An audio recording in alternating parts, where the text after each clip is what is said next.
Well, hello there, Laura here, and a happy 4th of July to everyone that's in the United States of America. I felt a need to explain why everything or most things in my garden are locked up in cages. They're in cages because I have critters. I have chipmunks, folks. Yes, I do.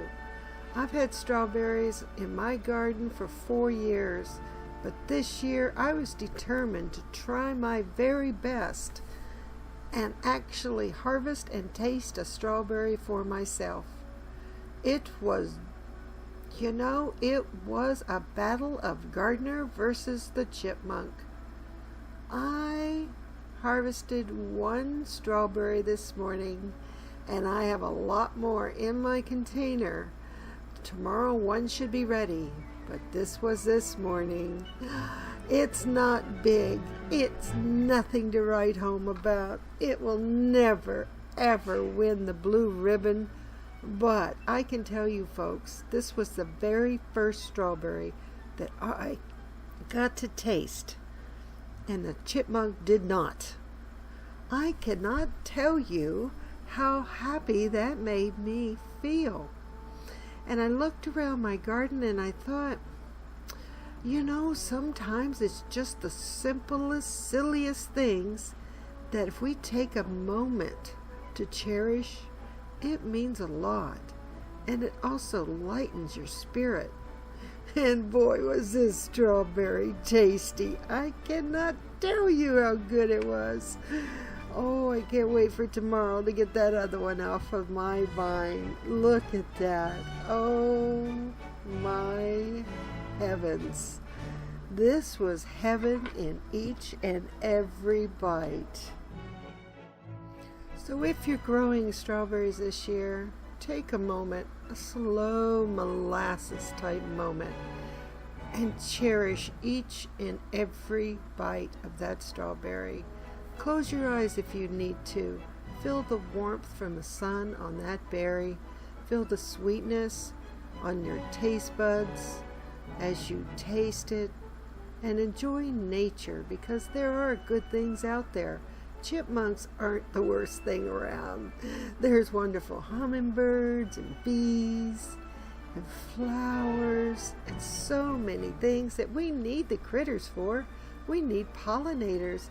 So as my pup and I rest in the shade in the garden, we try and remind ourselves, yes, we remind ourselves of the good things, not just the battles of the bugs. I had a birch tree about 5 years ago, 6, 7 years ago. It's one of those years ago. And I had a woodpecker. Over a few years, a couple of families of woodpeckers building condominiums in my birch tree. Well, instead of crying over spilt milk, I made a permaculture bed. I let it rest over the winter, and the next spring I filled it up and planted it, and Lord have mercy, I had tomatoes coming out of my ears. I also had wasps, and I watched those wasps build a nest inside my permaculture bed.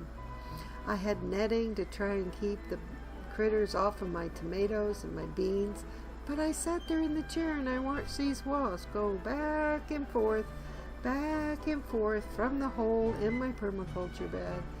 And then they started nibbling on the plastic netting. Look at that. The holes were not big enough, so they worked to make the holes bigger. So their fly past, or their little runway for their airport, worked better. My pup and I kept an eagle eye on that chipmunk. Yes, we did, as a neighbor who next door forgot to mow his lawn. And look at the beauty of the dandelions. Yes, I have lots of them in my yard. They're great for making dandelion tea. They're great for making compost. And then there's a chipmunk with his back to me, laughing at me. Yes, he was. Oh, and then the battle began over the gardener and the chipmunk. But here's a little tour of my garden. and the end of June. Enjoy.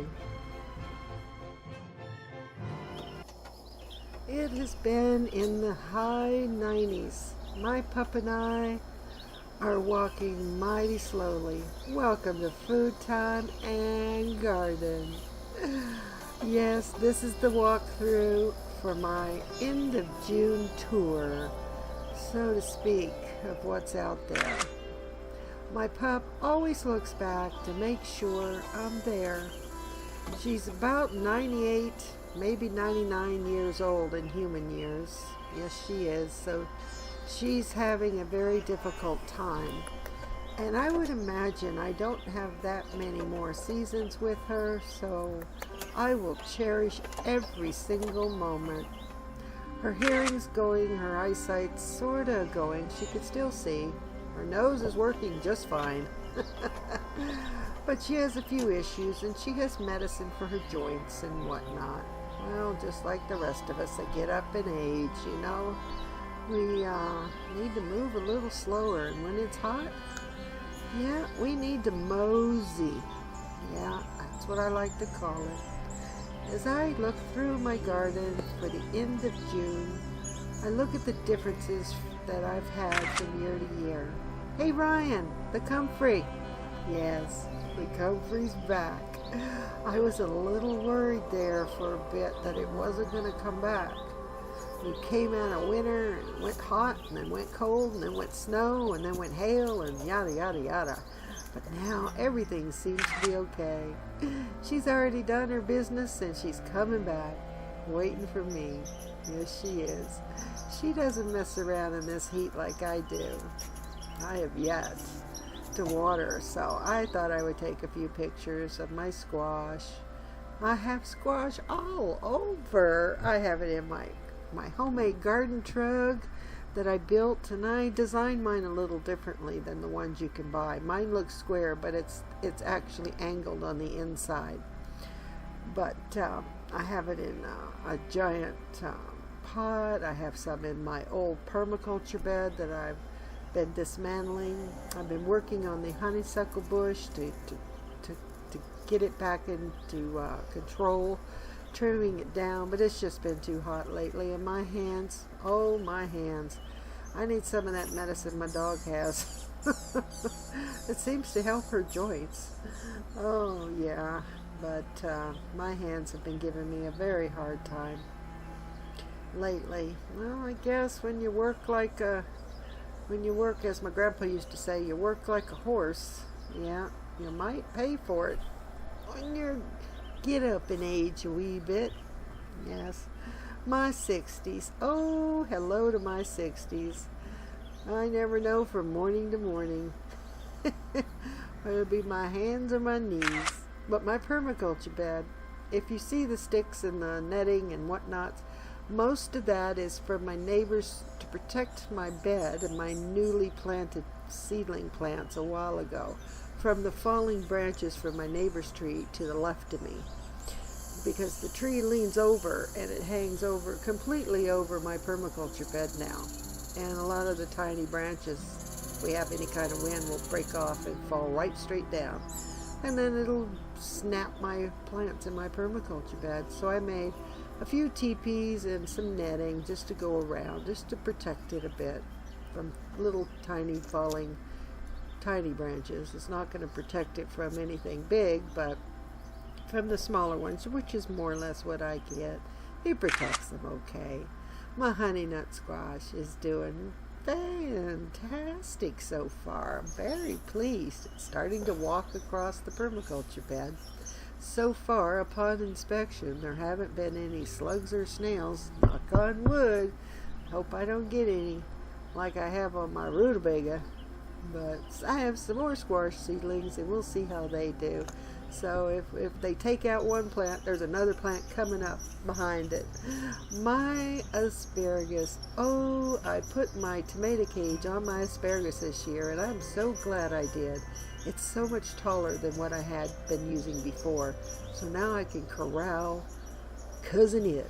That's what I nickname my asparagus plant when it gets tall. The echinacea now is taking off with this heat. Remember when I said it was slow growing? It's also called the coneflower, I believe in the UK, or by other people, I don't know. But they are going to be beautiful. The malvia, oh, the malvia, look at those blooms on that malvia. I let it go to seed and fall down. I don't save the seed, I just let it fall down, and for 4 years now, my plant, it's a perennial, comes back bigger and better year after year. More capable of handling the leaf miner that I tend to get on it. The first 2 years, it about killed my plant, the leaf miner. But now, these last 2 years, there it is, the leaf miner trails. Yes, the dreaded leaf miner. But if your plant's healthy enough, it can survive.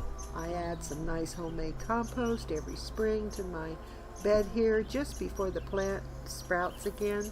More squash, people, and under a cage. Yes, I planted seeds directly into the ground. I did not think I would have the 3 squash plants. My rutabaga. As you can see, the slugs and the snails have been attacking it.